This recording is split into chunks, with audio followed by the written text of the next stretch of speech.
The first thing we want to talk about, I sent you guys an email this morning that, how excited we are about Andrew Puzder being named the Labor Secretary for Donald Trump.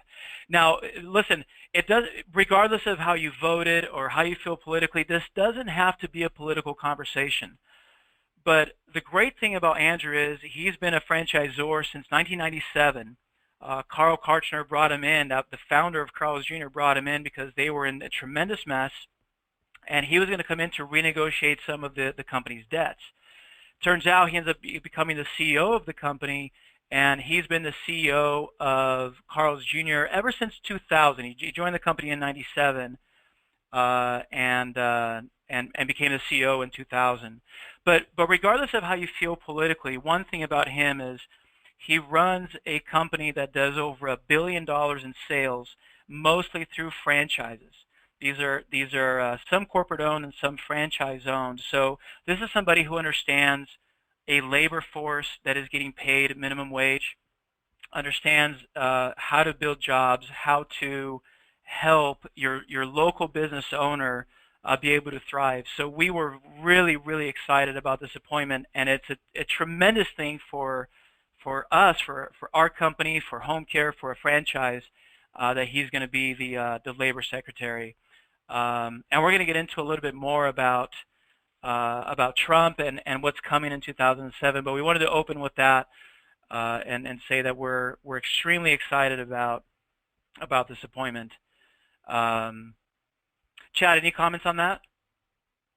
No, I think we'll get into it a little bit more later, but I think that there's a combination of excitement and optimism, both based on what the prior administration had put into place from Medicare and Medicaid standpoint, as well as what we hear will be kept in place as it pertains to Medicare and Medicaid and how that affects us. We think that there's a lot of positive changes that are going to affect us based on what the past administration put into place that we hear are going to keep in place, but there's also some things that are being put into place by the new administration that are very positive. The fact that it's becoming very employer friendly within labor, and we think that there's a perfect storm of really good things happening. Not perfect storm bad, but a good perfect storm between the combination of things that are being kept in place or being talked about being kept in place by the old administration and the new changes that are being made that will be a very beneficial environment for business owners and especially small business owners. So we'll get into that deeper as we talk about the changes that we've seen put into place for Medicare and Medicaid and what that means for the private pay market and for the individual caregivers working in the homes. Absolutely. It's so exciting, guys. Now, some of you have just learned about Amada Senior Care. Some of you have found us on Facebook or on LinkedIn or on Entrepreneur Magazine. So I just real briefly just want to let you know that we are a home care company, and what that means is we help seniors by sending caregivers to their homes and helping them take care of activities of daily living.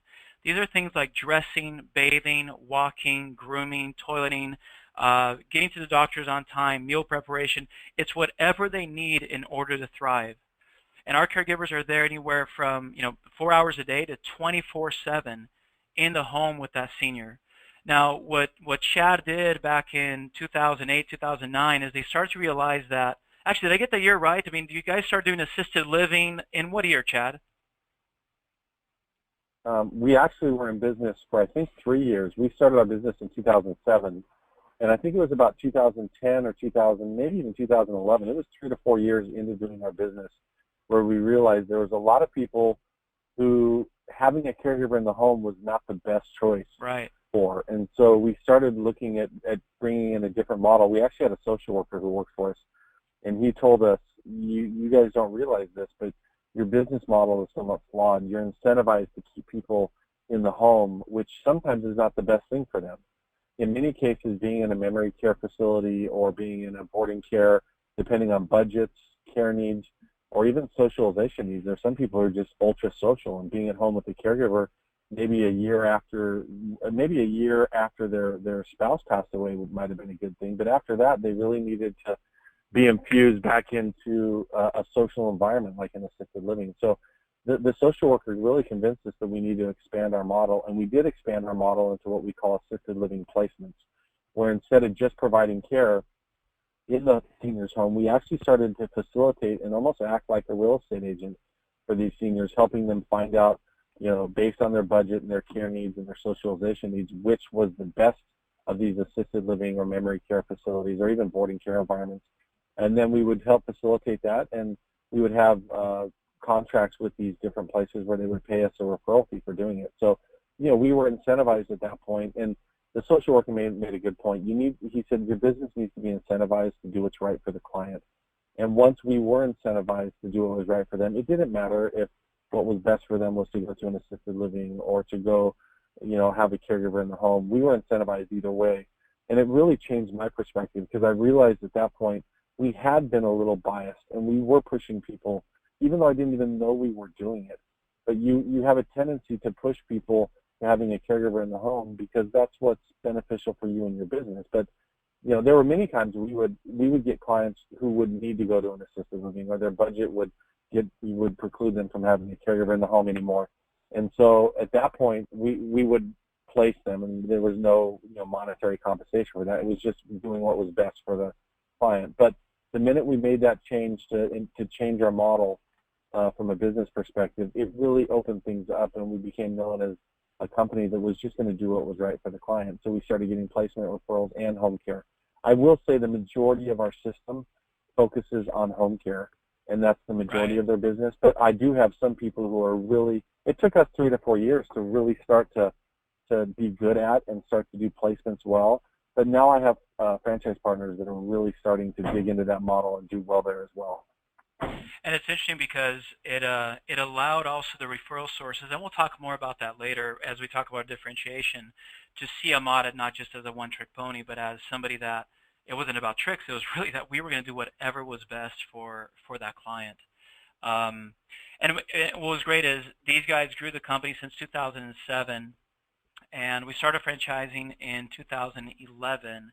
Our first franchisee joined us in March of 2012, and that was Robert Christensen, who had spent actually about 10 years at Pfizer with Chad, and became our very first franchisee in March of 2012. Today we have, I think it's 87 locations now, which represents about 65 franchisees, because many of our franchisees have 2, 3, 4 locations.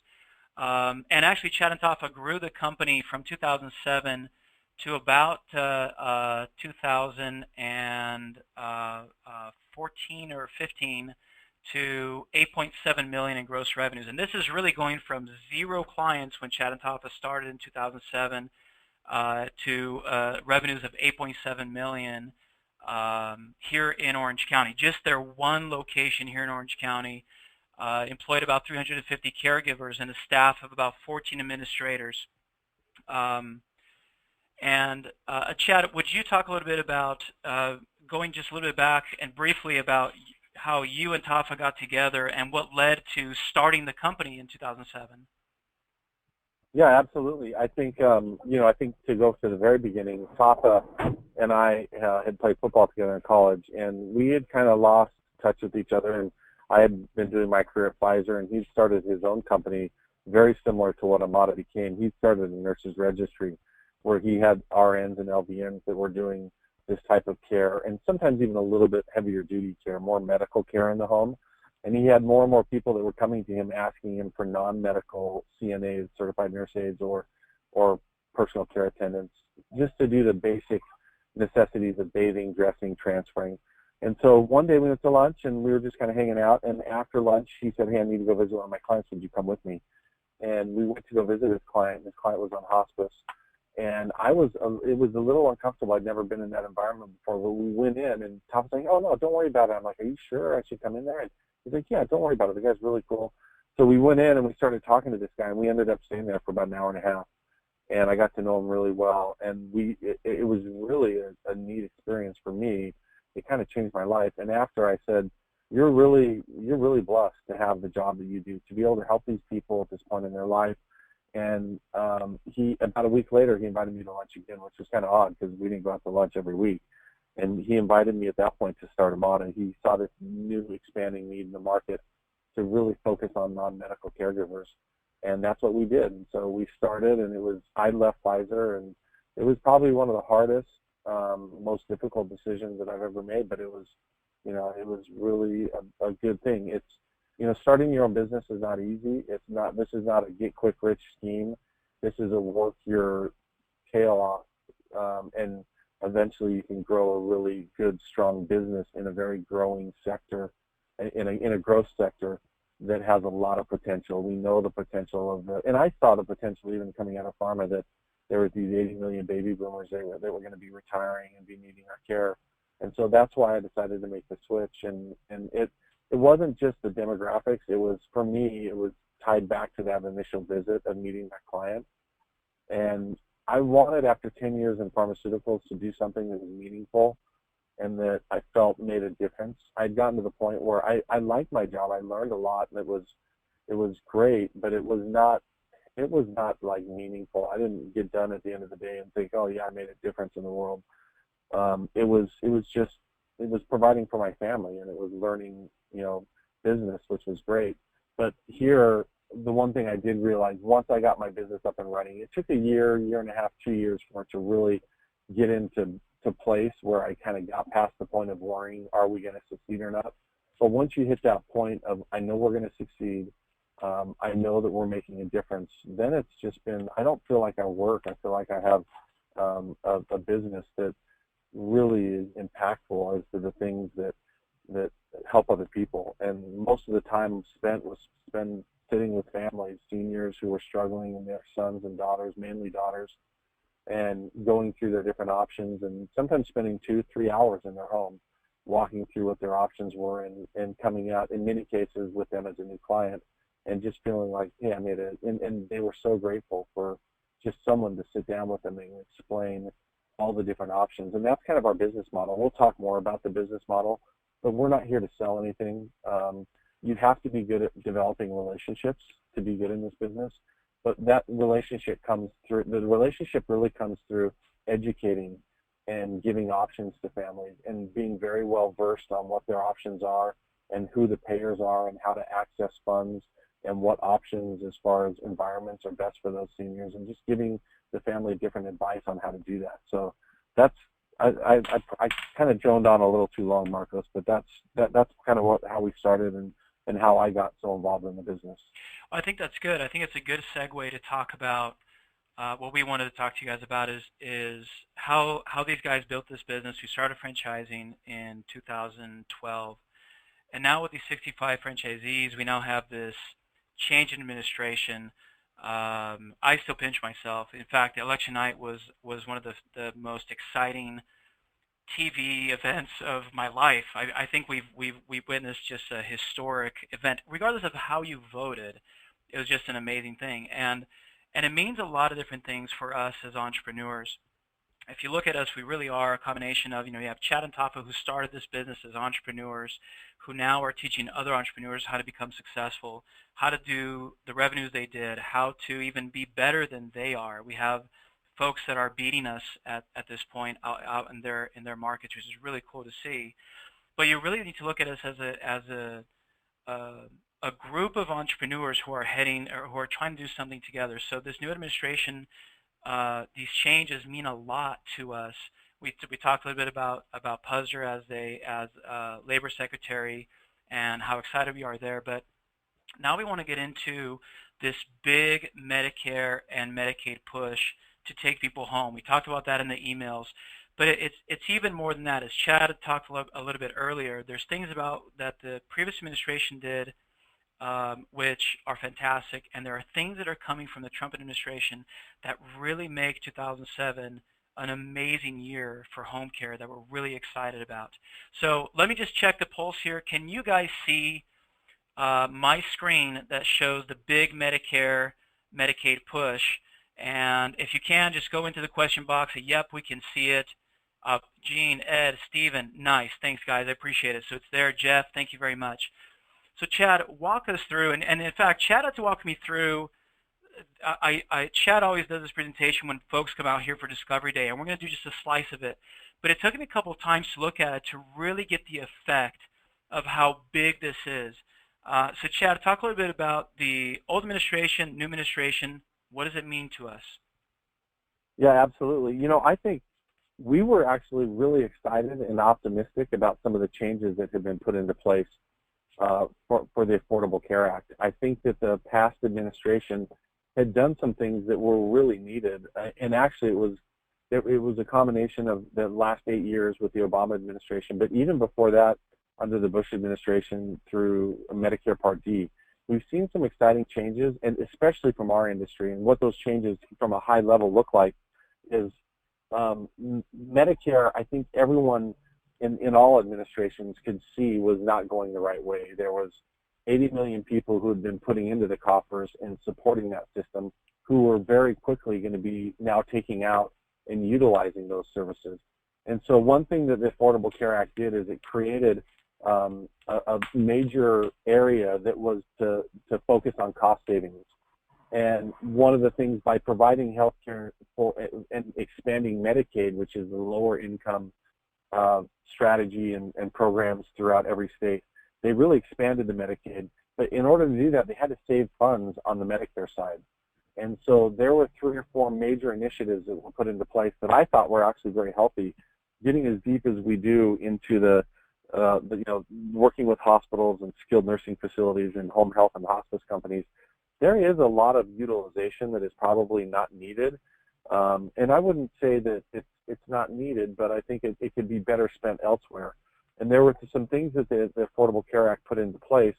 One of them called bundled payments, which people have been talking about quite a bit, where they were talking about bundling the payments through the hospitals, the skilled nursing, the home health, and almost treating those payers or providers almost like a managed care organization, saying, here's a lump sum of money, you guys manage the lump sum of money. Because what they found is, as a hospital would pass a patient to a skilled nursing, and then a skilled nursing pass it off to a home health or a hospice company, there was a lot of waste in those 3 different segments of healthcare. And so they said, you guys need to start doing a better job of bundling your resources and actually bundling the payment and providing better care throughout that continuum. I thought it was a healthy program, and there's many people who have said that program will not go away. Many of the cost-saving measures that the Affordable Care Act put into place to manage the patients more effectively throughout the Medicare process are going to stay in place, or at least that's what I'm hearing, and that's what many of the experts are saying. The one thing that will probably change is that there definitely is going to be more friendly environment for employers, especially in the private sector. Especially small to middle-sized businesses, that we're getting hit with many regulations, both through the federal Department of Labor as well as through the individual states, as far as minimum wage requirements, wage and hour issues that were being decided at the federal level through the Department of Labor, that were not necessarily friendly towards our environment. But what happened is, as we start to crunch down the Medicare spend, what that does is it forces people into the private pay segment earlier. So as the Affordable Care Act was pushing people through the hospital, through the skilled nursing, and through the home health companies quicker, and not allowing them to spend as many days, it was pushing them into the home environment and forcing people to hire their own caregivers or go to an assisted living facility quicker. And one of the main advantages of the Affordable Care Act changes was that it really forced people who had their own means to which take care of themselves. It was forcing them to do that and employ their own long-term care insurance policies, or if they're a veteran, to use the VA aid and attendance benefit to pay for care instead of the Medicare funds that were set aside. And in many cases, the low-income patients were still being taken care of at the same level through Medicaid systems. So there was a safety net that had been expanded through Medicaid, but many of the private pay sector were being forced to find their own care. From our business perspective, that actually was pushing more and more people to talk to us, and we do believe that that's going to continue on. So when you look at them, and we can have, actually, when we get into our training, you'll realize we have a whole day of training when you first come. Your day one is what's called industry overview. And we spend a whole day getting very deep into the payers, the hospital systems, the skilled nursing facilities, the home health and hospice companies, and how we work with them so that when they are pushed to send people home quicker, we'll be able to capitalize and get those clients on service with us and be able to provide the care that they need so that they don't go back to the hospital within 30 days. So that the Medicare spend per beneficiary, which is now being measured by hospitals, they're not just saying don't come back within 30 days to patients and making sure hospitals get penalized for that, but they're also saying don't spend a lot of Medicare dollars 90 days post-discharge. So they're telling these case managers of the hospital, they're saying, look, whatever you do when you discharge this person, they can't come back within 30 days, but also you can't spend a lot of Medicare dollars in the 90 days after you make them leave your doors. So that's pushing more and more people to us, and it's also pushing us to have more accountability to make sure that we're taking care of people properly and making sure that they don't overutilize services. So that hopefully that's kind of a 30,000-foot view, Marcos, of what I see going on. I think that it's very positive, both the transition of what had happened in the past administration and some of the key changes that they put into place, as well as some of the things that we see the new administration being very business friendly, and especially small to middle size. They're really trying to supercharge, I think, small to medium sized businesses, which, if you really look at the numbers throughout our country, are the impetus to drive our economy.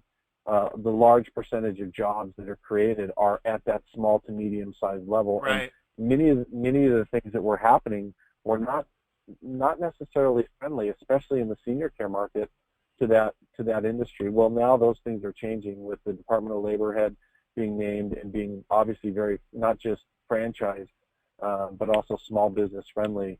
We think that we'll see some major changes that will help us as our ability to hire caregivers increases and improves as time goes on. But here's what took me a little while to understand, and we want to turn in some questions to you guys, how big this is.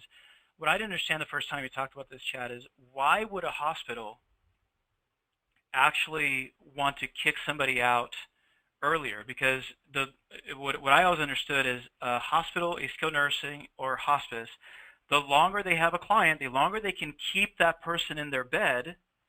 It's like a hotel, right? If I can keep somebody in my hotel for a month instead of a week, I get that cash. So help us. Why do these bundle payments? Why does cost per beneficiary? Why does it make so the hospitals are now eager to get people out? That's what I didn't quite understand. Can you dive into that a little bit more? Yeah.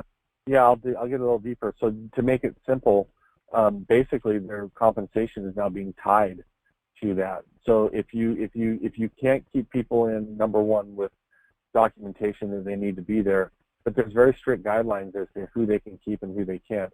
Not only that, there's now strict guidelines across all spectrums to say, if they qualify for care, sure, that's great, you can have them. But let me start with the hospitals, because these are individual discussions, but let me first look at it from a hospital's perspective.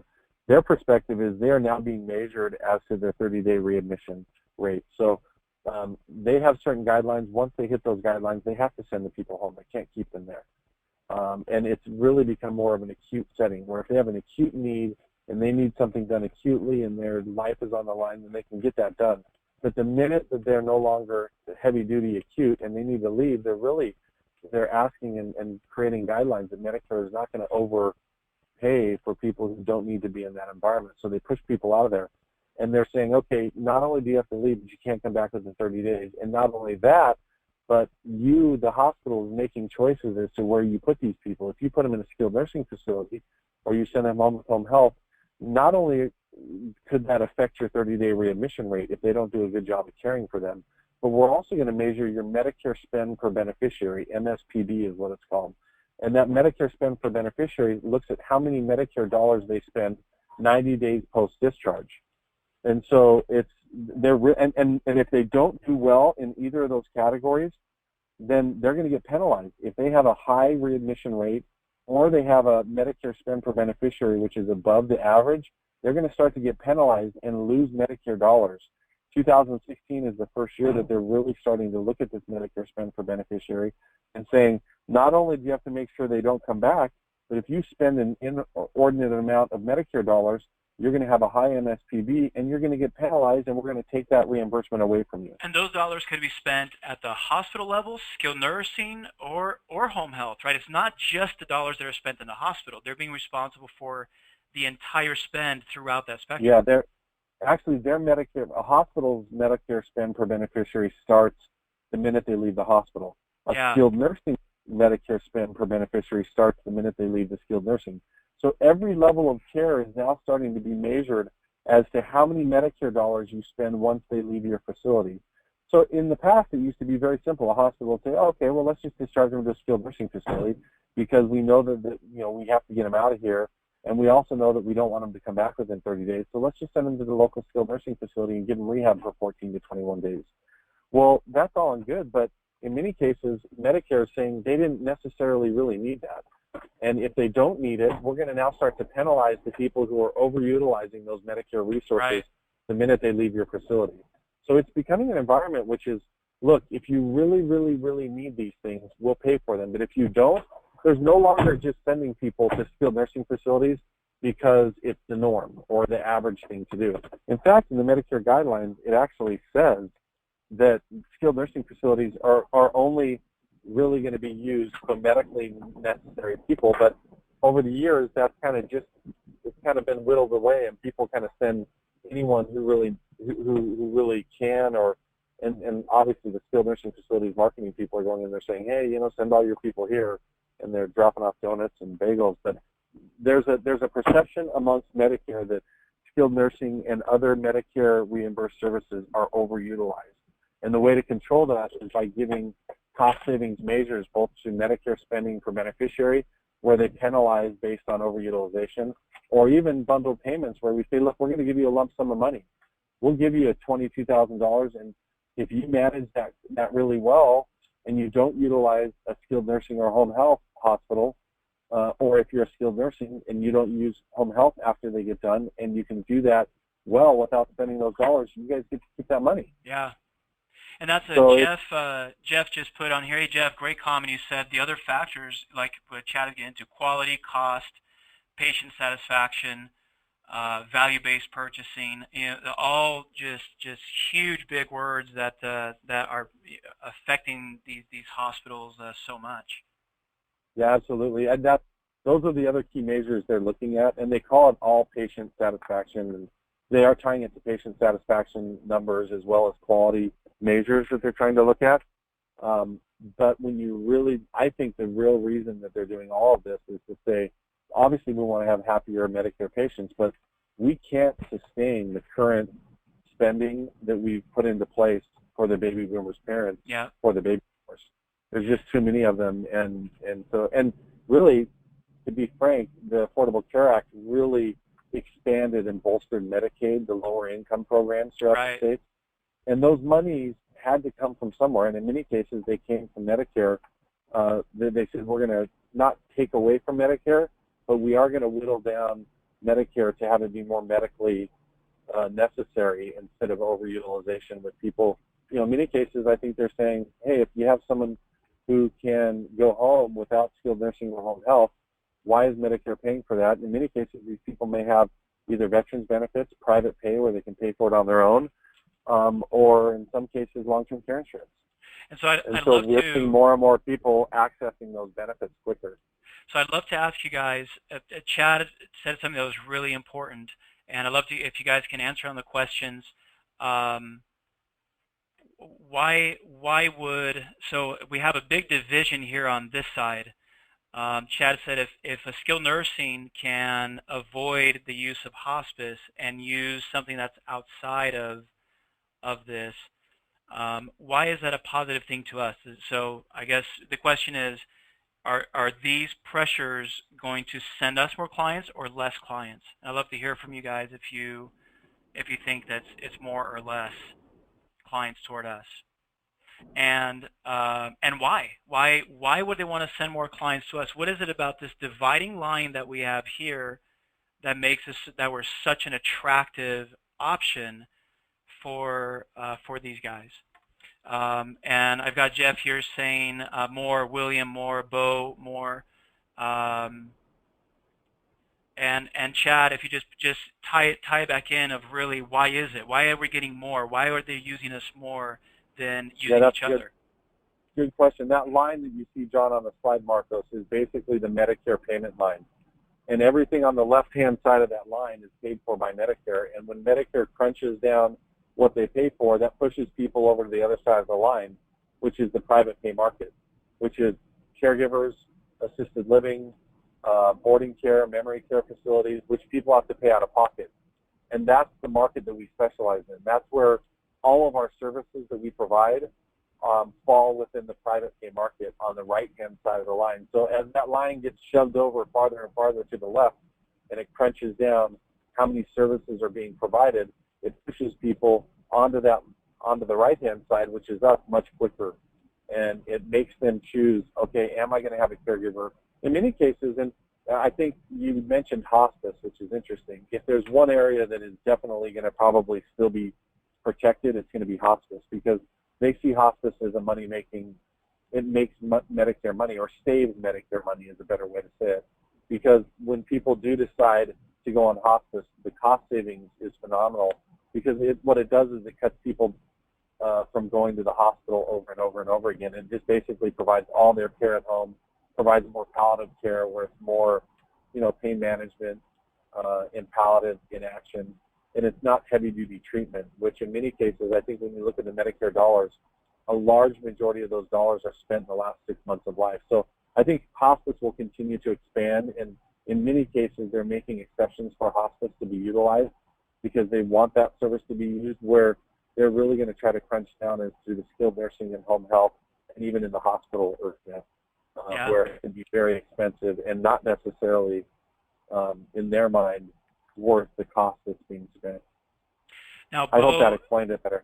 Yeah, no, that's perfect. And Bo actually has a good follow-up question, which I think brings us to the new administration. Chad, are we concerned about the possible repeal of the ACA? That's actually a really good question. Yeah, I think from what I've heard and what the experts are saying is that we can expect there to be changes. There are changes that are going to be made for sure. I've heard that they probably will not. It's almost impossible to repeal everything in ACA. And what I've read and what I'm hearing, I've heard probably at least 4 or 5 people speak on this. Josh Luke, who's one of the experts, and actually worked with the last administration. He told me that many of the cost-saving measures will be kept in place. Some of the things that negatively affected us about ACA, as far as the healthcare mandate, which it does affect us because we do have to pay for healthcare, or at least offer healthcare to many of our employees. Although many of them opt out of that program because they don't want to pay their portion of the healthcare, it hasn't been as big of an effect on us as we thought it would be. But that could be actually a positive change. Right. I don't think, and even if they do repeal the whole thing, they're going to have to put other measures into place, which I think they would be crazy to strip down the measures that they've already instituted over the last 2 years with Medicare Central Beneficiary and bundle payments. I think they'd be crazy to take those out because no matter what side of the aisle you're on, they're actually sound strategies.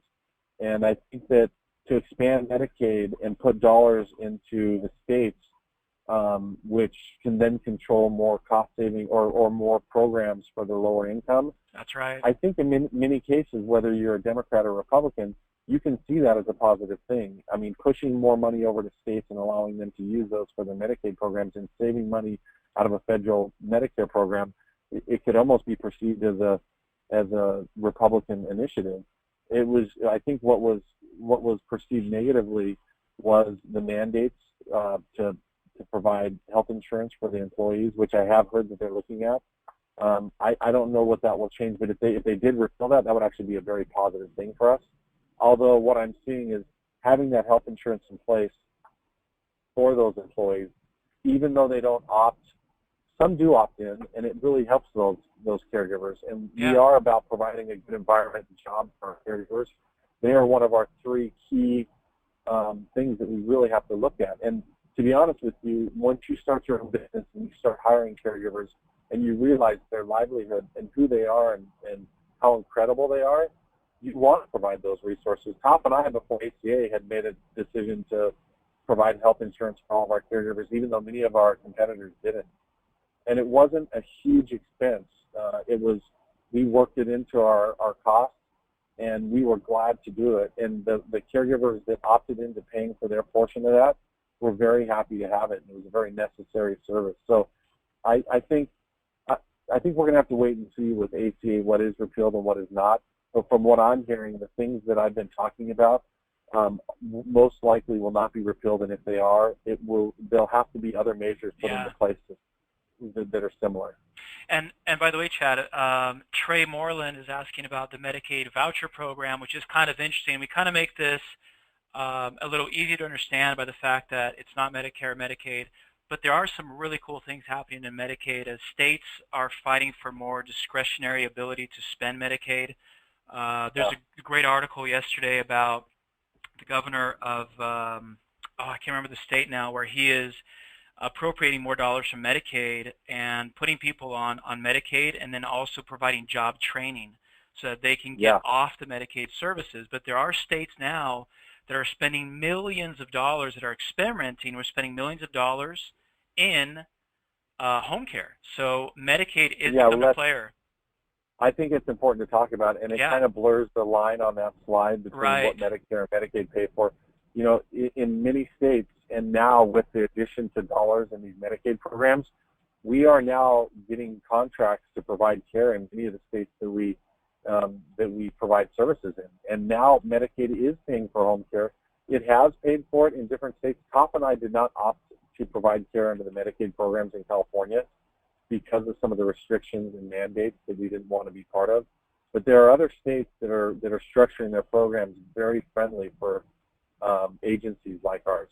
And we do have contracts in these different states, and both through Medicaid as well as through the VA, where we can have significant dollars that flow through our business through these federal and state programs. So, and not only that, but it is even increasing our ability to do placements. There are even Medicaid waiver programs, not just for home care, but even for assisted living and boarding cares, where they will pay for those. And in some cases, they'll even pay for the placements and the hours that we spend placing these clients. That's right. Because if you think about it, most Medicaid patients have ended up in a nursing home at $200 a day, maybe $6,000 a month.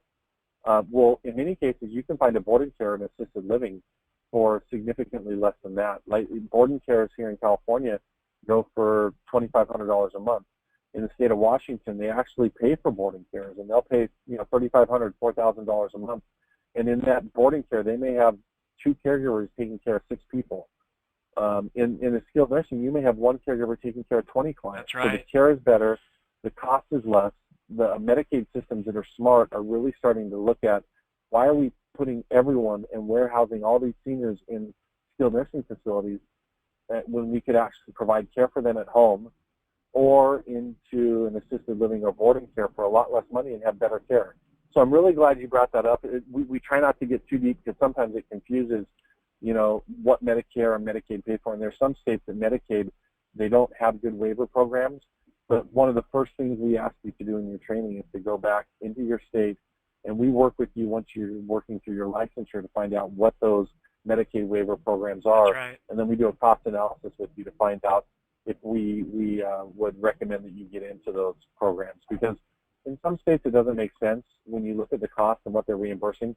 But with ACA, there's been an expansion and an improvement in those rates. And in many cases, we're going back and finding that the new home care programs that are being rolled out after ACA are better than the ones that were there previously. So that's a really good question, and it's a really, really good part of our business that's expanding. Top and I kind of always focus on the private pay market, but that's changing. It's the private or the public sector or the government sector is really starting to see the value, and they're dumping a ton of money into the VA and Medicaid programs at this point. That's right. Stephen, you said something I think is really interesting. We could probably end this section with that. He said, Stephen Ellis, he said, another point for home care is we'll never be able to build enough facilities to handle the population of new people entering that stage of care requirements. It's a silver tsunami, Stephen, which kind of just puts a bow on this whole thing. It's the reason why Medicare cannot stay the way it is. Like Chad said, no matter what happens with ACA, there's still this big looming issue, which is Medicare and Medicaid cannot handle it. Either it's constructing facilities, it's just the sheer inability to do that, the costs of doing that, the cost of reimbursement, having people pay out of pocket is really what us on the phone today, that's the future that we're looking at as we age. So great point, Stephen. I appreciate that. Let me see. There's a couple other questions here. I Hey, think. can I say something about that, Martha? Yeah, go for it. I think that's really an important thing. I think that it goes two ways. Both the facilities that are going up at a record pace, because there's no way we're going to be able to provide either in the facility side or even have enough caregivers at home. There's going to have to be a combination of the caregivers that are utilized in the home, and that the ability for people to get those caregivers, it's going to push the supply and demand of caregivers to the point where cost is going to go up. But even the facilities that are going up fast enough, we're already on the front end of this, and we're seeing that there's not enough caregivers and beds for those seniors. So, and to be honest, a lot of people when they first get into this market, they say, oh my gosh, it's so crowded, there's so much competition. Well, it's one of the few markets where the large majority of the competition subsides and does very well. Like, I could not, in my market, it's such a segmented market. Even at the growth and the speed that we were growing, we only had probably a 3 to 4% market share in our market, which was huge, which is high. But there's so much business out there, and there's so many segments that we can go after in different referral sources that most what I'm seeing with our franchise partners, it's really interesting. All of them kind of choose different segments that they go after, and they all do well, but they all do well very differently. You know, Top and I had touched a lot of these different segments through the 10 years that he'd been working and about the 6 to 7 years that I've been working in the market. And actually, he'd been 10 years before I started with him, so he's 10 years ahead of me. But we had gone to a lot of these different areas. We didn't have time to dig deep because we were so busy just working with the referral sources that we had. And I'm finding the same thing with our franchise partners. They're not having the ability they kind of pick a sector and a segment, and they focus on that segment, and that's how they build their business. And then once they get really deep within that one segment, then they start expanding. We have about 16 different referral source types that we ask you to call on and explore your first 6 to 12 months. And then usually people kind of pick the path of least resistance with those 16 and narrow it down to a couple. And then once they start doing well and they've hit some different markers, then they'll expand back out and explore and develop those other ones again. Well, I appreciate that, Chad. Yeah, and in fact, I'd invite all of you guys to, as you're working with Tim, to reach out to our franchise partners, and they'll talk to you a little bit about, and you'll see what Chad is talking about, where somebody in Michigan, in fact, we have a call with our franchisees in Michigan coming up in early January, but you'll call them, and then you'll call our franchise partner in Florida, and how they built their business is completely different. And that's been really, really cool to see. We love the fact that you can kind of mold this to who you are and how you want to build this business. So it's kind of interesting. There's so much we want to cover with you guys. It's 11:47. Everyone who dialed in is still on the line. We haven't lost you guys, so I'm so thankful that you're on. We had more to cover with you guys, but I thought maybe one thing to do here is, I know you all have questions. Why don't we open it up to you guys to ask any questions? You can type it into the question box, or you can raise your hand and ask it live. I'd love to be able to hear from you guys, because if you have that question, I know that other folks on the line have probably a similar question, so it's very, very helpful. One question here from Mario is, do you have any franchises outside of the U.S., or is your model only for the U.S.? Briefly, we are only in the U.S. today, but we don't believe that the model is only for the U.S. In fact, we know that it's not. Europe, South America, Asia, if you just talk about North America, Canada, the model is growing worldwide. This aging population problem and what are we going to do about it is not just an American problem. Korea has one of the oldest populations in the world. They are aging faster than the United States. We talk about 10,000 people turning 65 every day. That number is much larger in several other countries. So 30,000 people, yes. I'll even add to that, the baby boomer is not specific to the United States. Right. The baby boom happened in in almost all the World War II countries. So what we're seeing is there's an expansion in senior care and caregiver companies throughout the world. It's spreading. We haven't spread at that point, but if there was the right market that we felt like we could do we've done some due diligence in a couple different markets already, that we are open to expanding, but the majority of our effort and focus is on the United States right now. And by the way, this is actually an interesting topic, because what we decided as our company goal is to have 200 locations doing $5 million each. That's our 10-year goal. What that tells you is I think we're a team of very focused strategies. We don't want to spread ourselves too thin and looking at other countries. We really want to, in the U.S., create this organization where we have 200 locations doing at least $5 million in revenues in the next 10 years. Now, by the way, I just want to say that is not an earnings claim. I'm not saying that's how much money you're going to generate. I'm not saying that if you become a franchisee, that's going to happen to you. That is just our company goal. And I bring that up to say that, yeah, we would look at another country, but it'd have to be the right partner, somebody who is very well entrenched in that region, in that country, and we'd be willing to talk about it. So a good question. Marco, yeah, go ahead. I was going to say, if you want me to start, one question that we normally get is asking about the training and support that we offer. Yeah. You want me to get into that? Why don't you go through the question you were just going to hit, and then if you'd like to, I can cover on what that training and support looks like. Actually, you can do is Jeff has a great question. Hey, Jeff, by the way, thank you for your question, your participation. I love it. I think one way to dovetail that is how quickly can a hard-charging franchisee, love that, hard-charging franchisee, expect to replace their income? And I'd love for you to, Chad, you have helped every single one of our 65 franchisees from day one to now. Our oldest franchisees are in year 5, right? So no, they're hitting 4 years, I think. Yeah, 4 years. So can you talk about the replacement of income, and then I think you can dovetail that nicely into our 11 phases of training. Yeah, that's a really hard question to answer, because what I found is every franchise partner is so different. I can tell you from my perspective what I went through. It was really hard.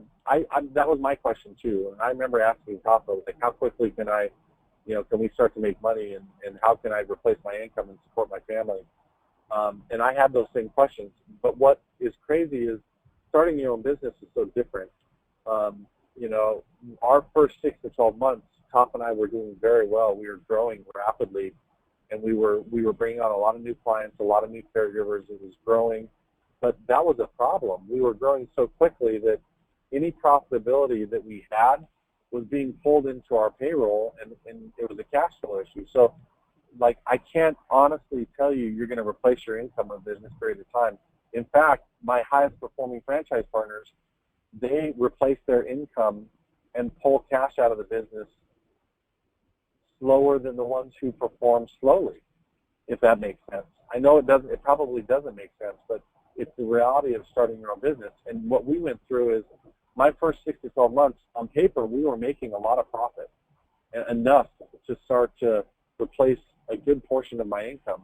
The problem was we never saw that cash, because every 2 weeks when we brought on 3 to 4 new clients, that cash the profit cash was used to start the new clients and have to pay the payroll for those new clients. So I'll be honest with you, for a year and a half, I didn't pay myself 1 penny out of the business. In fact, I was scratching my 401k and even my home equity line just to pull cash out so that I could have enough cash to put into the business to make the business survive. On paper, I would say it depends. I don't know what your income is, but, and here's another problem, is as you're growing, especially a new business, I remember every time we get to the point where we were having success and we would look at our balance sheet and our profit and loss statement, and it would show a certain amount of profit and even a net profit margin. We read the industry reports that talked about between a 10 and 20% profit margin. And, you know, your first year and a half, maybe, I remember being at 10 or 11 months looking at our net profit margin. And I think at month 8, it was like 12 or 13%, which was decent.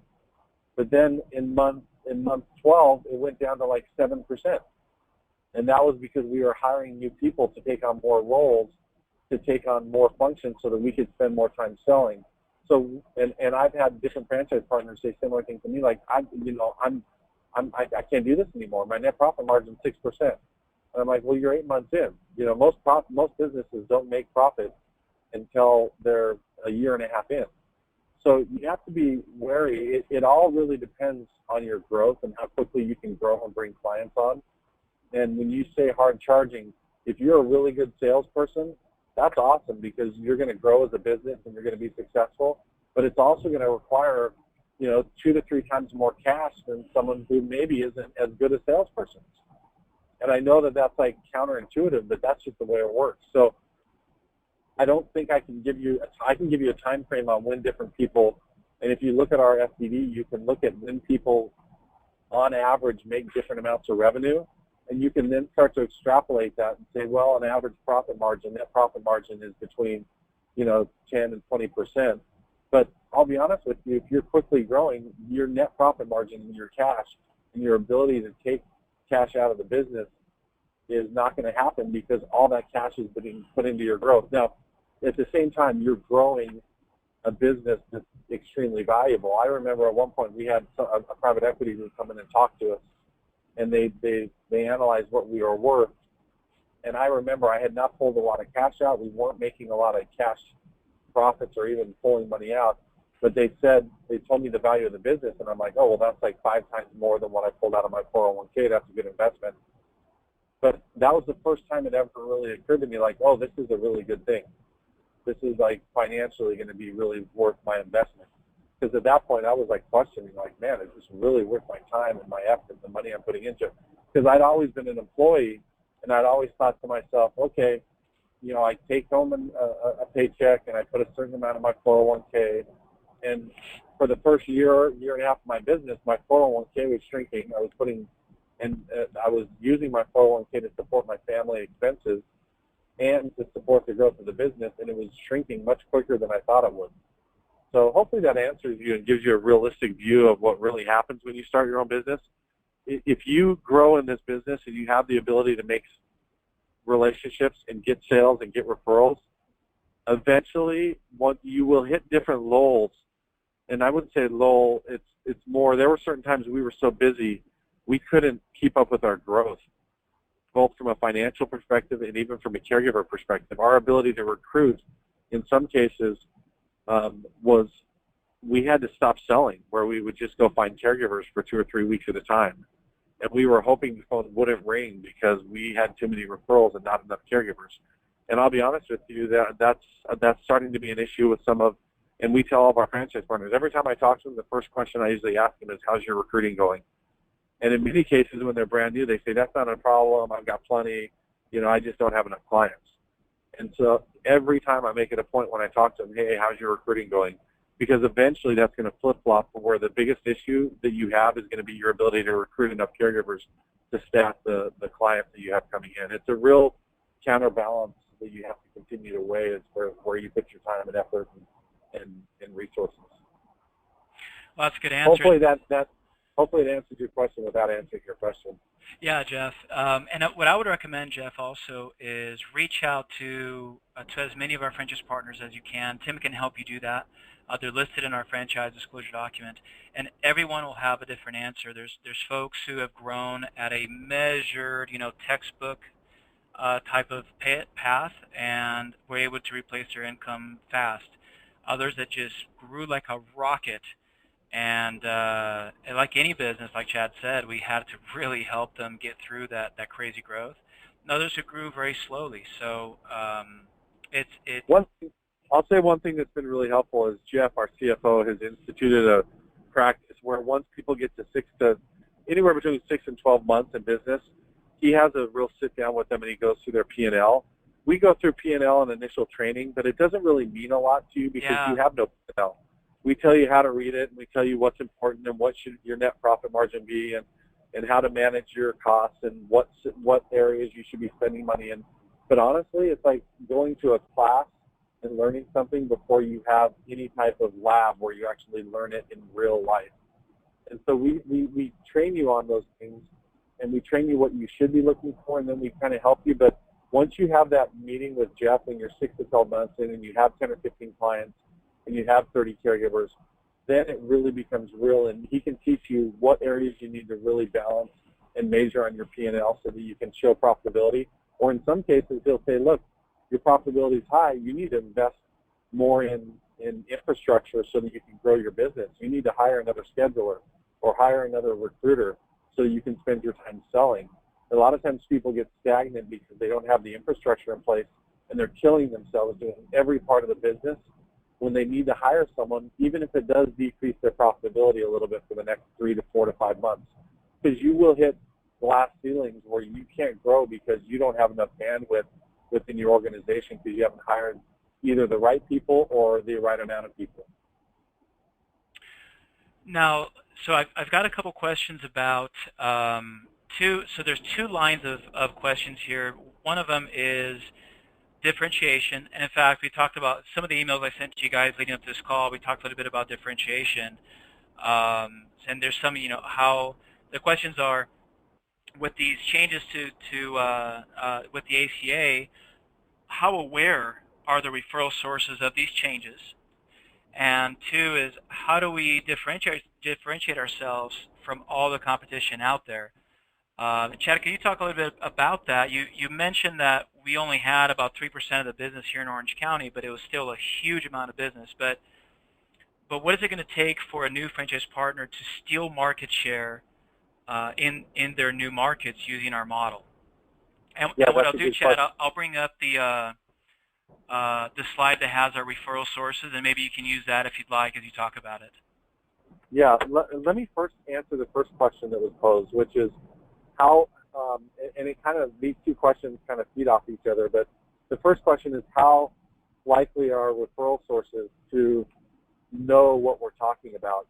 A lot of them, especially the ones that we call on, don't.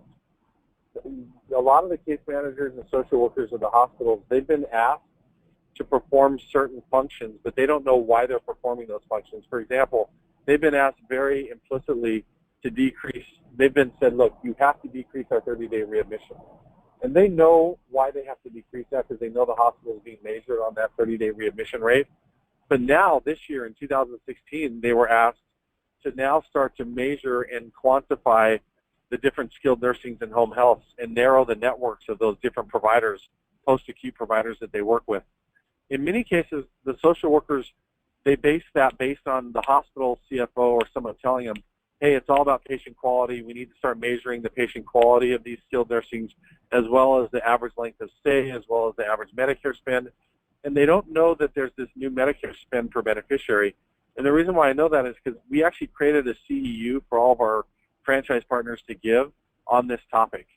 And we started to go into hospital case management departments and explain MSPB, Medicare spend per beneficiary, 30-day readmission rates, and why the CFOs, and a lot of the case managers told us, and they would say, we didn't know why, but we've been asked very specifically to narrow the networks of skilled nursings and home health companies that we worked with, and we were given very specific parameters by which to do that. And they're like, this now makes sense. Now we know why we're being asked to do this, and next year they're saying that they're going to start to limit the amount of skilled nursings and home health that we refer to. So it's a really good question. It also leads us to the next, which is what is your differentiation? How do you differentiate yourself? Toph and I have always differentiated ourselves based on giving value to both the referral sources and to the families that we come across. I'll give you an example of that. We have a sales strategy that we call resource-based selling. We don't really go in there and say we're the best home care company because we have the best caregivers, because honestly, that's what everybody does. It's a natural tendency to focus on your background checks and your reference checks and our screening process. But honestly, if you go in and do that, number one, the case manager knows you're new, and they know that most likely half your caregivers are being shared with the other companies that they already refer to. So they don't believe you when they say that your caregivers are somehow special amongst this whole class of caregivers, when in reality almost every company shares caregivers. So we don't lead in. We do train and we do believe that our caregivers make us the best. We just don't market it that way. We don't go to the marketing. Our first visit is not, we have the best caregivers, so use us. In fact, it's kind of the opposite. We get in and we tell people that we do home care and placements and technology, and we have these 3 different service lines. That's enough of a difference to get in the door normally. The fact that we have in-home technology, we actually use pressure sensors and infrared sensors, and for as little as $120 a month, we can put this technology in the home that monitors the senior and provides instant real-time feedback to family members. In most cases, case managers, they don't understand, they don't have access to other programs like that technology play that we offer as an option. The fact that we do home care and placements, and our tagline is we do what's right for the senior first. If that's placements, then we put them into placements. What we tell people is that we assess seniors for what their needs are. We look at their care needs, their budget, their socialization needs, and then we give them offerings and educate them as to what their options are. That's our first 1 to 2 visits. At that point, we get into what we call resource-based selling, where we now do CEU programs. We have one CEU program that focuses in on Medicare spend for beneficiaries and by the way, Chad, Medicare. For those of you, that's continuing education units that all the nurses have to take to be able to continue to have their license be active. They have to take these courses, yeah. Yeah, thanks for pointing that out. And many of these, obviously these case managers, and most of them are RN case managers. So when you go in there and say, hey, can we do an in-service, half the people will say, yeah, come do an in-service, tell us about yourself. But half of the hospitals say, no, we don't allow in-services unless you have CEU attached to it. But the CEU are really meant to be more educational-based programs that sell our expertise. So whether it's MSPB or what's going on with Medicare, that's one of our CEUs that's been approved. Another one is how long-term care insurance in the VA aid and attendance program can be utilized by case managers to help expedite discharge and decrease 30-day readmission rates. That's another one of our CEU programs. Another one of the CEU programs we have is called Caregiver 101, which tells people the pitfalls of hiring their own caregiver or working through a registry and the benefits of working through an agency. And all of these are non-branded, so they're not us going in there and saying Amada is great, use Amada. They're really just giving them education, but we kind of woven throughout the education is that we are experts in these different areas. And the bottom line is, I'll give you an example. When we normally present that VA aid and attendance CEU, it's an hour-long presentation, and we go through the intricacies of claiming on a long-term care insurance policy as well as getting someone set up for and approved for the VA aid and attendance. At the end of the presentation, I'd say 80% of the case managers raise their hand and say, look, this is too much for me to remember. Can I just call you? If I have a veteran, can I just call you and will you take care of this? Or if I have a long-term care insurance policy, can you just call me or can I just call you and will you come in and meet with the family and go through this whole thing and call the insurance company and vet out the claim? And we say, yeah, absolutely. That's it. The whole purpose of these presentations is to sell our expertise through education. If you really want to know what sets us apart, it's our ability to sell. And the best way to sell in this market is not by being a normal salesperson. It's by giving really good education and resources to the referral sources who are sitting there in their mind in proxy for the patient. With all those CEU programs, we also have educational brochures. We have one brochure that explains how people who have long-term care insurance can claim on that policy. It's a 6-step process. And we tell them, hey, even if you don't call us, please give them this brochure and let them at least call their insurance company before they submit the claim and ask these questions so that they'll know how to properly submit the claim. So once you start providing resources to people instead of trying to sell, it gets you in the door and allows you to at least express your expertise in these different areas. And once you can get in there and build those relationships and show your credibility and your ability to help the senior, then they really start to allow you to develop that personal relationship and do some of the other things. And then, 6 months in, that's when we can start talking about some of the caregiver training programs that we have that really do set us apart. our dementia and Alzheimer's. We have 9 trainings that we train our caregivers on in 9 different segments, anywhere from dementia and Alzheimer's all the way to how to prepare a crock pot meal for a senior. A lot of our caregivers are from different countries, and the foods that they provide may be different. So the ability for us to provide basic training on how to throw a chicken or a pot roast in a crock pot and how to cook that up with some mashed potatoes is huge. The best way to get kicked out of someone's home is to send a caregiver in from a different country and to have them prepare a meal that it may be great in their country, but it's not good in our country to that senior. And, they may say a lot of things on why it didn't work out, but it comes down to the food. So there's a lot of intricacies in training the caregiver that we get into, but that's not how we sell ourselves out of the gate. The way we sell ourselves and differentiate ourselves is through education and through resources that we give to people to have them better understand what's going on in the senior market. That's number one. I also think one of the key differentiators that we have that other systems don't have is TAFA now has about 19 years in this industry. And I have close to 9 years in this industry now. We didn't start franchising until about 4 years ago. TAFA had 15, 16 years in before we started franchising.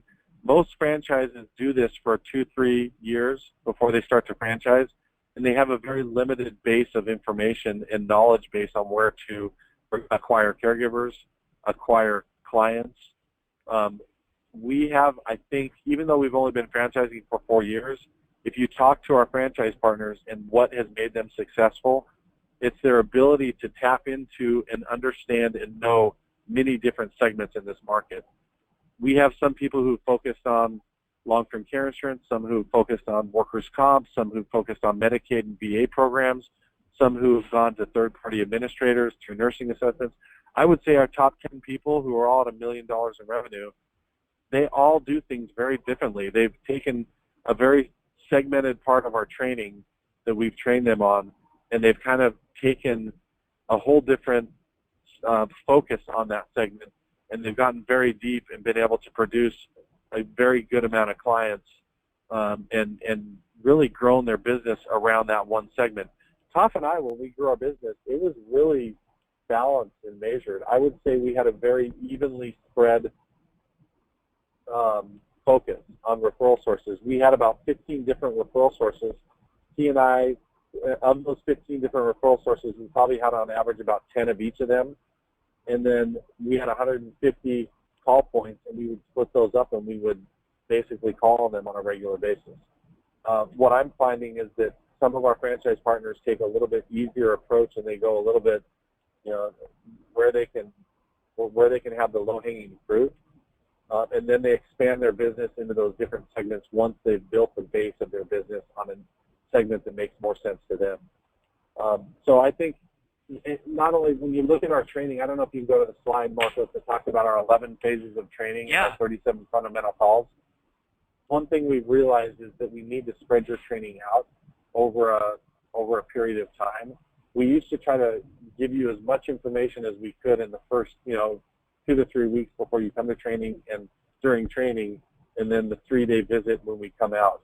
And it was almost overwhelming. We were talking about things that you weren't going to experience for 6 to 12 months. So anything that wasn't like urgent to know about right then, usually people would just kind of ignore, and they wouldn't implement even later. So now we've actually spread that training to be a little bit more specific to when you need it. And if you look at it, I don't know if you can see the actual time frames on the 11 phases, but you'll see that as you hit different segmented growth as far as new clients and new caregivers and your average revenue production, we will give you different training that fits in at that appropriate time. And we found that that's a lot better way to do it. We've even segmented our training department into 3 key areas. We have one person who focuses on sales and marketing training. We have one person who focuses on operational training, which is recruiting, office operations, and then we have another person who does all of our technology training. And about, I would say, 60 to 70% of most of our discussions with our franchise partners are in support, where we train them on something, and then they call us up to get further clarification or understanding. 40% of our time is spent on training, where we do proactive training calls that you see in those 11 phases or the 37 fundamental calls. Those are hardcore trainings where we sit down with you either through telephone or through WebEx or even in person, and we explain and we tell you exactly how to do it. But in many cases, your ability to perform that task is not really good until we walk through it on the phone with you when you're going through that in your business. I'll give you an example. You know, most people, we've already trained someone how to do everything you need to technically speaking, as far as entering clients, entering caregivers into our system, creating schedules, how to bill, how to do payroll. Well, we train people on that, and then sometimes it can take them 2 to 3 months to get that first client.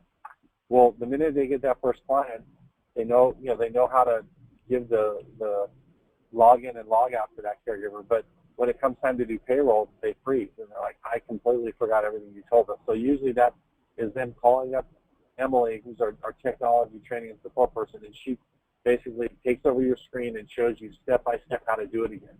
And in many cases, we have to kind of hand-hold you through that process, not just the first initial training time, but it's also the second and third time until you learn how to do it yourself. So hopefully that explains the 11 phases and 37 fundamental calls. And it also segments out the difference between the training that we provide and the support that we are constantly providing to our franchise partners to help them learn those different tasks. Yeah, and I've shared here with you guys, it's a few different slides here that show the phases. I know it's kind of tough to read through, but it's just a good representation of our training process. Let me go back here, guys. Thank you so much for all of your questions. I've got a bunch here. There's an interesting part here as we talk about referral sources. Let me go back to the slide on referral sources, Chad, about home health, providing RN care. If we're going to get into the home health side of things, if you could weigh in on that. Yeah, absolutely. So I get asked this question a lot. And one thing that we actually have a pilot program going right now in Orange County. We have actually gone out and got a home health license. And there's two things. There's licensure, which allows you to perform the home health functions, but then there's also certification, which allows you to bill Medicare for those services. We are not certified, and we most likely are not going to follow the path of home health certification so that we can bill Medicare for those services. We do believe that as things change and continue to change, that there will be, and we already are seeing it here, there are people willing to pay privately for home health services.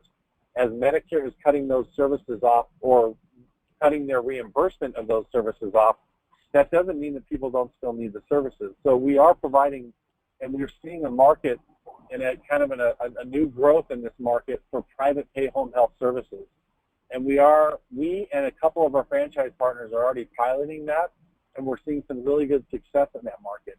And we will roll that up to all of our other franchise partners, and we do foresee that as this Medicare seat change happens where they start to really limit, and it's not just Medicare limiting what they pay for, it's now hospitals and skilled nursing that are being incentivized to not work for home health services.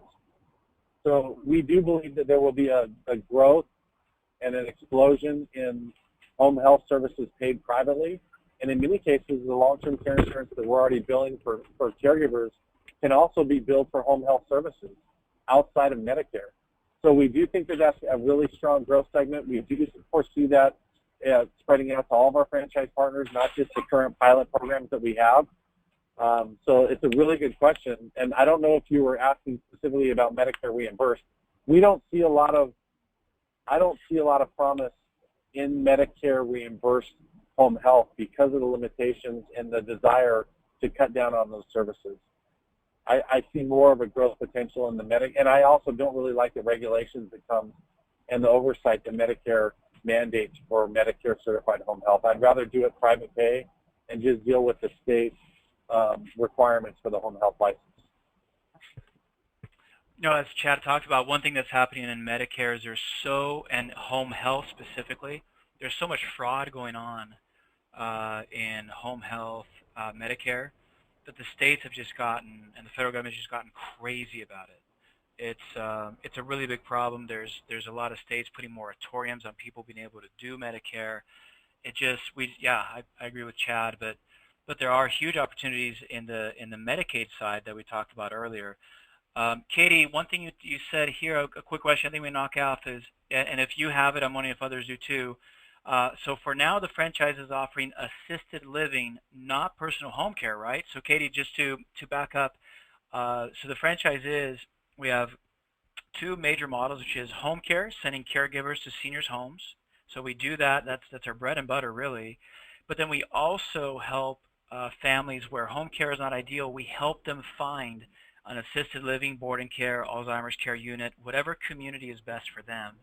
So those are the two. And then Chad actually talked a little bit about remote care, which is an addition that we did where it's technology in the home, which is a fantastic way to get into referral sources.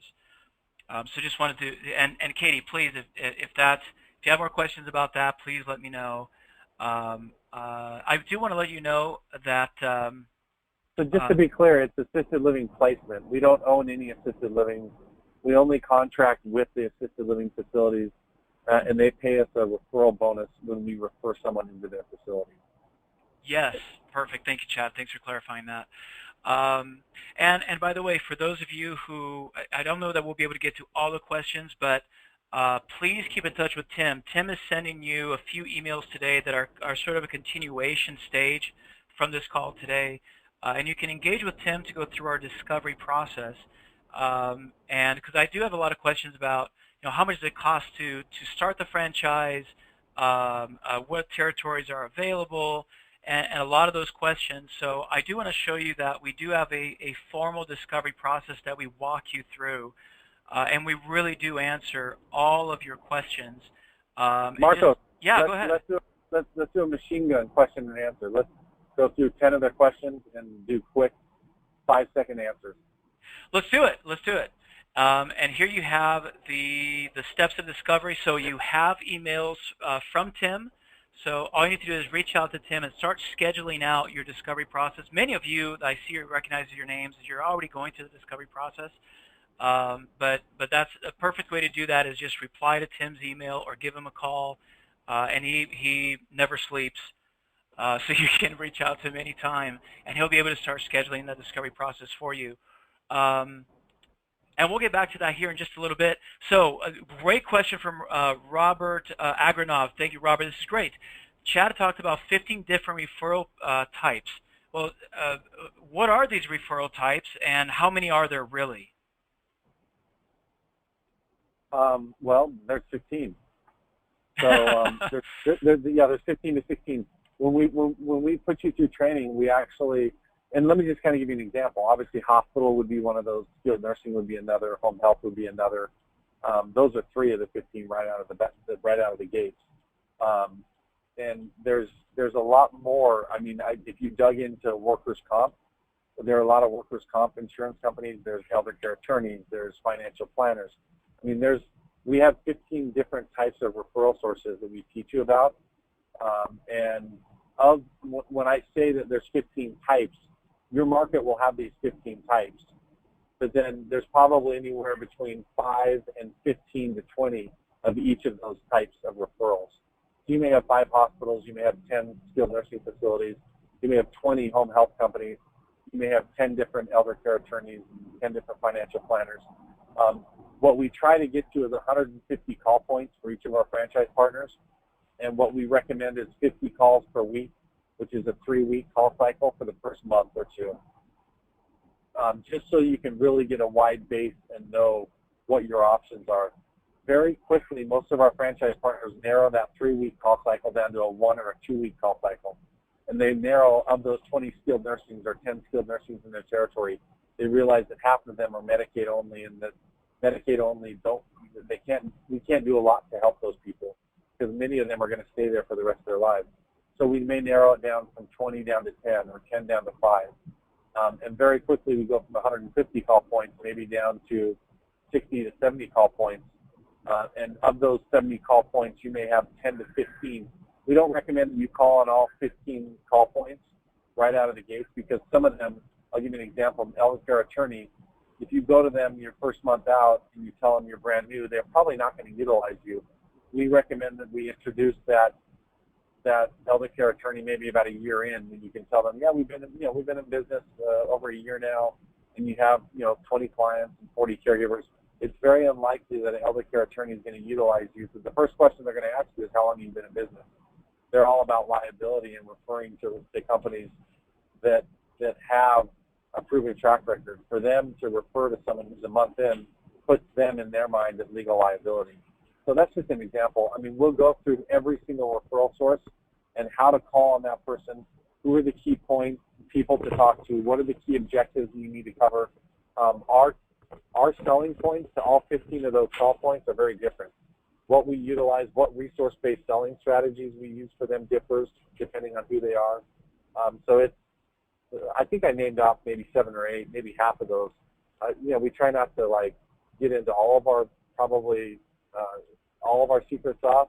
We really cover that in depth, and there is definitely 15 call points that we can have you call on. There's never going to be a lack of call points for you to call on. It's just time in a day that you have, and we recommend that a large portion of your days are spent selling and marketing for your first 3 to 6 months. And a good follow-up to that is it was a question by Scott Arata. So Scott was talking about, he asked a couple of times, thank you, Scott, for hanging in there. So provider contracts. Do we have any national agreements or contracts where that has given business to our franchise partners? Could you touch a little bit on our national accounts and those relationships, Chad? And before Chad goes in, obviously, Scott, the answer is yes, we do. We limit how much we talk about it at this stage, just because it is a lot of our secret sauce. But Chad, if you could talk a little bit about the years of developing those relationships and a little bit of what they look like.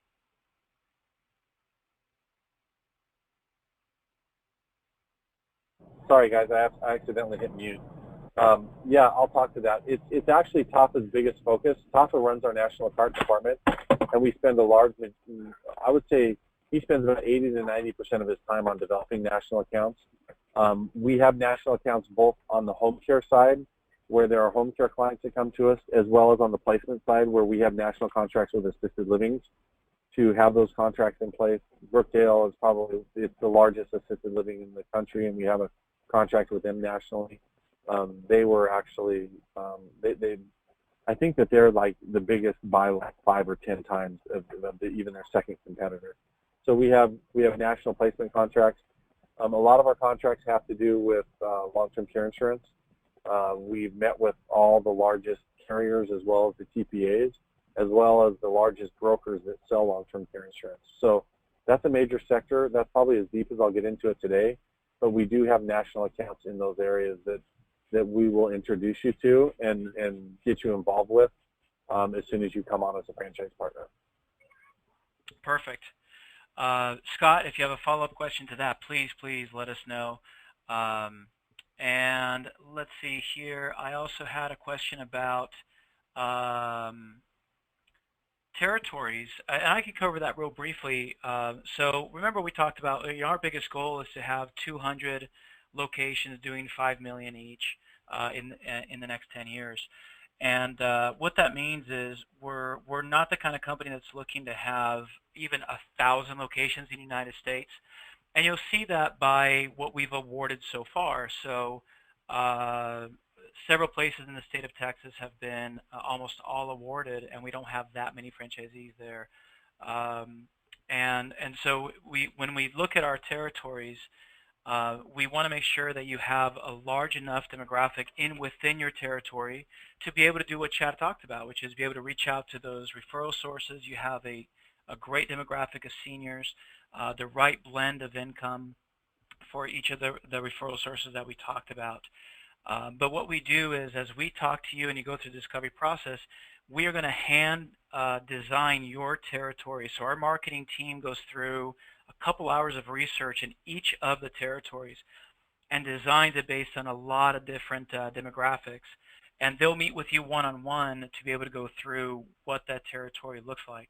But I think that it's safe to say that we have, as far as other franchises, we have the largest franchise territory, because what we believe is we're not looking for 1,000 franchisees. We're looking for a small group of entrepreneurial driven folks that that can take a region and really, really develop that region and get to those numbers that we keep talking about. And in order to do that, you'll need the territory, you'll need the area to be able to work in. Chad, what would you like to add to that? Sorry, I was on mute again. That's all right. I think, what I'd like to add is that I think it's one of our differentiators. I think our ability to carve territories and the fact that we carve territories and don't just pre-map the whole country, which is what most franchise systems do. I think what we look at is we look at total population, we look at senior population, we look at medical infrastructure, because you have to have a certain amount of medical infrastructure in your territory, both hospitals, skilled nursing. And because when you see that infrastructure, we number one know that there's clientele to follow it based on the demographics of the people over the age of 65, as well as the wealth demographics, to know that people can actually pay for the services. So I think we're pretty refined. And when you talk to, if you have any questions, you can talk to Jeremy, who carves our territories. He's actually the analytics guy. He is phenomenal. He's really good at carving territories that we feel will be successful and allow our people to get to the level that they're trying to get to. Perfect. And then there was a question about how much does it cost to sign up as a new franchisee. So the territory is $48,000, which gives you exclusive right to a territory, and you have the exclusive right for 10 years. I have that slide up right now. So $48,000, you have the territory exclusive rights for 10 years. After 10 years, you can then renew for another 10, and you would pay a $5,000 renewal fee. So you can think about it as $48,000 for your first 10 years exclusivity, $5,000 for your additional 10 years, for a total of 20 years. Now what happens after 20 is you can renew every 5 years at no cost. We just keep renewing the contract for as long as you'd like to renew and you're compliant in the agreement. And as Chad already talked about, that's how we design the territories. But also probably a good topic to dive into here at the bottom of the call is the investment breakdown, because how much does it cost to sign up a franchisee is one question, which is just your franchise fee. With your $48,000, your training is included. Really, everything that we're going to walk you through, our coaching, is all included in that. But I think the other part is the investment breakdown, which I have here on the screen. We estimate that your investment is going to be anywhere between $87,000 to $174,000. And that is really, we are so conservative in that number. We tell you that's just in your first 3 to 6 months, including your franchise fee. And this goes right back to our differentiation strategy that Chad talked about. One of the reasons we differentiate, when Chad talked about when you're growing so fast, you have to keep infusing money into the business. That is actually a differentiation. There's a lot of other franchises out there, or even just your mom and pa, your single operators out there, that if they're just not willing to put in the time and money into their businesses. Or it's not that they're not willing, they don't have the capital behind them to continue paying their caregivers as they're growing. And so when we look at our initial investment, we always talk about this range of 87 to 174. We want to make sure they have access to at least 174,000. It doesn't have to be liquid right away, but you have access to it. You also want to make sure that you have a net worth of at least $250,000. And that goes back to what Chad talked about, which is our CFO, Jeff, and his team, they're able to work with you. If you have that explosive growth, there are ways, proven ways that we've walked our franchisees through to get through that explosive growth. It's a positive thing. You just have to manage through it. But you need to make sure that you have enough assets there, because if we need to go through lending or other options, you'd be a candidate for that. Chad, would you touch briefly on that investment and why it's so important to be well capitalized? I touched on it a little bit, but it's great to get your perspective on that. I think it's such an important aspect of our business. Yeah, I will. I'll even expand past that, because I think that when you look at that number, and if you look at our FTD, you'll see that we've actually been very conservative and estimated high on most of those expenditures. You won't actually need that much for those specific areas. In fact, the biggest area that we tell you need a lot of money for is kind of the one that's undetermined. And that's some of the cash flow growth that we talk about and work in there. I would say the one thing you really need to be careful for, and those are hard costs to start the business that Marcos talked about. What you really should be aware of is what are the costs of supporting your personal or your family expenses during the time of startup. If you go 6 to 12 months where the money needed to fund the business is coming from the business and you're not pulling money out, how are you going to go those 6 to 12 months of supporting your family? For me, that was the biggest expense. I had a big family. At the time, I had 4 children, and then I had the 5th while I was starting the business. And a lot of my money was being spent to support my family, paying my expenditures each month. And a lot of the money, very quickly, the business started to be self-sustaining, but not to the point where we were taking large amounts of cash out of the business. A lot of the profits that we were making were getting pulled back in, but those profits were still being pulled in and added benefits. We were hiring new employees and we were doing certain things. So I would say one thing we ask all of our franchise partners to do is to actually, hold on real quick. One thing we actually ask our franchise partners to do is to do a year-long, sorry, I thought I was getting pulled over. Are you getting pulled over? No, I'm not. They just passed me. Okay, Thank goodness. Good. So one of the things we ask our franchise partners to do is to do a 1 or 2 year cash flow analysis on the business and really think through those things, because it's not something that I thought through as well as I needed to plan out what are your personal expenditures going to be and how are you going to cover those, and then how are you going to cover I think, what was the amount that you said? Was it 87 to 100? 87 to 175, basically, yeah. For 175, yeah. So you want to have that on hand just for 3 to 6 months, just to have the business sustain itself. But then what are you going to do personally to make sure that you can cover your personal expenditures during that time? And that number is high because this is not a heavy-duty cash-needing business. You don't have to go buy a restaurant. Right, you don't exactly.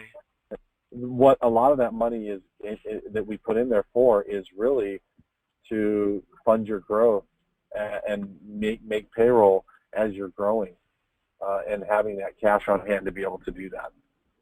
That's exactly right. So, and if there's a follow-up question to that, guys, please let us know.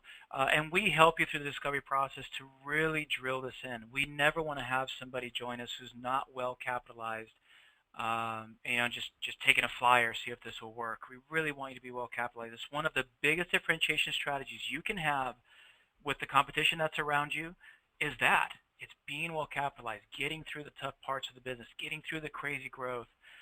So we'll work with you to make sure that you definitely have that capitalization. And Tim can actually help you with other sources of capital. If you don't have it on your own, we do work with the best lenders in this industry that can help you get started. But we're obviously, again, very conservative in doing that, and we'll be very honest with you if we think that you're capitalized enough. So Scott, I love Scott wanted to find out, so where do the revenues come from? We talked about 15 different referral sources. We talked about somewhat of the payers, but if we go back to that slide chat where we talk about the payers who really are able to, where the revenues are really coming from, can you talk a little bit about where are the revenues coming from our franchisees that we have seen over these last 5 years? Yeah, and your experience too, right? Starting here in Orange County. Yeah, it's pretty simple. I mean, most of the revenue comes from the home care clients that we bill and they pay us. So, and actually the numbers that are listed for Toph and I, those are purely home care. We didn't even list our placement revenues, which are in addition to that. So, I mean, the numbers that you saw were only home care. I think in our FDD that does include placements as well. But the large majority, even in our system, is from home care clients that we bill for services. We put a caregiver in their home, they pay us for those services, and then we make a certain percentage of that. And that can either come through them paying us privately, where they pay us with their own dollars, or through their long-term care insurance company, where we'll bill the long-term care insurance company and they'll pay us for those services, or even through programs like the VA program, where the VA will reimburse us for services and contract with us for those services to provide care for those veterans in their own homes. And these are the ones that I'm circling here, guys, that Chad is talking about on the slide. I'm circling those are the ones that he's mentioning right now. The second, now the second form of revenue would be placements, where we contract with assisted livings or boarding cares or memory care facilities. And a lot of times we have a client who's a home care client, and they get to a certain point where maybe they want a more social environment, and we'll say, no problem, we'll help you, Mr. Jones, go find a different memory care facility or assisted living. And we kind of act like a real estate agent. We'll take them around to different places. We've already contracted with those different facilities. And when he decides to go to one of those after we've shown him, they'll pay us anywhere between 50% or 100% of first month's rent to as a placement fee for helping to refer that patient to them. That's really good. It's really good because you get to help the senior, but it's also really good because it's not like payroll where you have to pay the caregiver and then you get paid by the client. It's 100% profit margin, and it's a lump sum. And now it only happens one time. It's not like a residual home care client that every month pays you and you get a certain percentage from. You get a one-time lump sum from that facility for placing them in that facility. And then the third part of the third level of revenue that we would be able to get would be these technology systems that we put in the home. It's a very small amount of revenue, and we don't do it for the revenue. In many cases, we do it because that's what's right for the senior. A lot of times you may have someone who needs 8 to 10 hours of care during the day, but they don't have enough money or they don't have the desire to pay for a caregiver at night because maybe the person's sleeping well, but they will put one of these systems in the home that maybe has, it uses infrared sensors, it uses pressure sensors in the bed or in the client's favorite lazy boy chair, and then it links into an online system so family members can be alerted and see real-time what's happening, as well as receive text alerts and email alerts or even phone call alerts when things go wrong in the home. And that can be as little as $120 a month that we charge. And we make $30, $40, $50 a month, not very much, but it's more about providing a service that's valuable for the senior than it is about revenue. But there are revenues that come in from that as well. Perfect. Scott, I think hopefully that answers your question. Yeah, so when we talk about private pay, it's kind of interesting because everything I've circled up here, Veterans Administration, cash pay, workers' comp, long-term care insurance, kind of falls into that private pay, right? When we talk about government, we're not involved in Medicare. We are involved in the Medicaid side now through that voucher program. But it's funny how I think in the industry of home care, when people say private pay, all they usually think about is what? It's cash, right? They just think it's cash out of pocket that the client has to come up with out of their bank account. When in fact, as Chad mentioned, the VA is there to help out workers' comp and long-term care insurance. By the way, Chad and I were as we've met with the largest long-term care insurance companies in the nation. Just to give you an idea how big this is, one of the long-term care insurance companies, Genworth, this year, by the end of the year, they will have paid over $1 billion in long-term care insurance claims. That's just one company, and it's just a huge amount of folks that have these policies, and in fact, a huge amount of people that these policies are coming due. That's actually, Chad and I could probably do a whole conference call just about that and what's happening. Maybe that should be the next topic we cover, Chad, is just what's happening in long-term care insurance. Yeah, there's a lot of excitement for us. I mean, it's a big area of focus for us, and we do a lot with them. So. Yeah. Now, listen, we have kept you for over an hour. For those of you who are still with us, thank you so much for doing that. What we'll do is let's cut it here because we want to get you back to your families. We're so thankful that you spent some time here with us. Just real quick here, let me see if Tim, I don't know that I can unmute you, but Tim sent out to you guys a bunch of emails, not a bunch, 4 emails that are kind of your sequence now. And so if you want to keep going through the discovery process and get all of your questions answered, reach out to Tim. And really from here on out, it's really a one-on-one process. We meet with you going over territory, going over your budget, going over your business plan. You come out here for Discovery Day here with us, where you spend an entire day here with our team. In fact, the next Discovery Day happens on January 12th, and we also have one on January 19th. So January 12th, January 19th, where you come out and spend a day. Now, you only get to come to Discovery Day if you've gone through the steps that we have of our discovery process, and Tim will walk you through that. We want to make sure that you're ready to come out. And that day you spend with truly our entire team, going through a lot of aspects of our company, of starting the business, answer all of your questions, and we have you for an entire day when we do the Discovery Day. So let's stop it here, guys. Thank you so much. Chad, any parting words? No, I'm good. I've talked too much already. I'm sure they're bored of my voice.